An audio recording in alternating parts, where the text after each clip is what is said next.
sometimes it shocks me in this industry. If I was a bookmaker, I'd want all the action. I'd want to know what Bill Krackomberger was on, even if it's just for a nickel. I want to know what you're on. I want to overmove the line. And if I'm a winning sports bettor that you say I am, I want to put the customers on the other side of that line. Maybe I'm wrong. Maybe it's an old school way of thinking. Maybe it's, like I said, maybe it's just book everybody and know where your customer base is. And if you have a couple sharps in there to sharpen up your line, but a couple books in this town like William Hill and Stations and stuff, they just don't want to take me. They're just not only me. They don't want to take. I'll say William Hill doesn't want to take 1,000 people. It's unbelievable how fast they were to throw people out. I think they're a little bit different now. I think with the new Caesars taking over, it might be a little bit different, but it might not be too. I know I'm not allowed to play. Yeah, it's honestly a little bit of a different dynamic there. One of the guys that took over risk management, one of the sharper guys I know in the space, and I do have to give him credit because I work closely with him. We were both employed by Don Best. He helped come up with the in-play algorithm there. So Caesars, no doubt, I think you'll see them go through a little bit of a change in terms of their appetite for risk. But I think when you talk about liquidity, I mean, there should be a willingness from bookmakers. You know, if you know who your sharpest customers are, take a nickel, take a dime, move aggressively, see if you can get a little bit of buyback, more so than just staying scared and going, you know what, we're going to bury our head in the clouds and pretend that we don't know this stuff actually exists.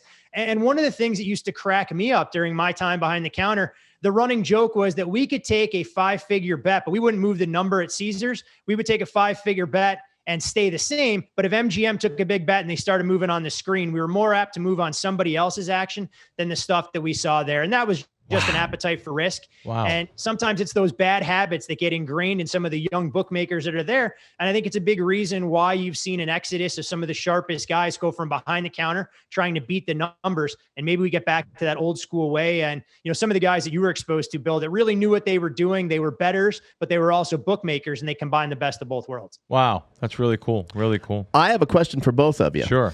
Todd, I'll start with you. It's the same question for both of you. So, like Bill just said, there's probably maybe 1,000 guys that they won't take the action from. Can they tell? Can they tell the difference between, let's say, someone like me who's not an advantage gambler?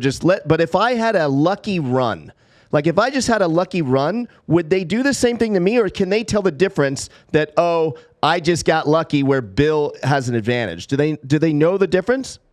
A good bookmaker will, and they're not necessarily even going to look at your wins and losses. They're going to look at your closing line value and where you're betting. If you're typically coming in on a Tuesday and you're taking NFL underdogs +7 that are closing 5.5, and they're only judging the merits of your ability because you've gone 3-7 in your last 10 bets, then they don't deserve to kind of be behind the counter and trying to protect some of the assets that are there, because no doubt that any bettor, regardless of what numbers they're taking, catch a hot streak. I mean, the worst bettors in the world are going to find stretches where they're going 9-1 over a 10-game sample size. And the same thing that the best bettors in the world are going to go 1-9 over a 10-game window. But when you're consistently beating that opening number, that's going to be a much better indicator of your long-term edge that you're going to have over the house.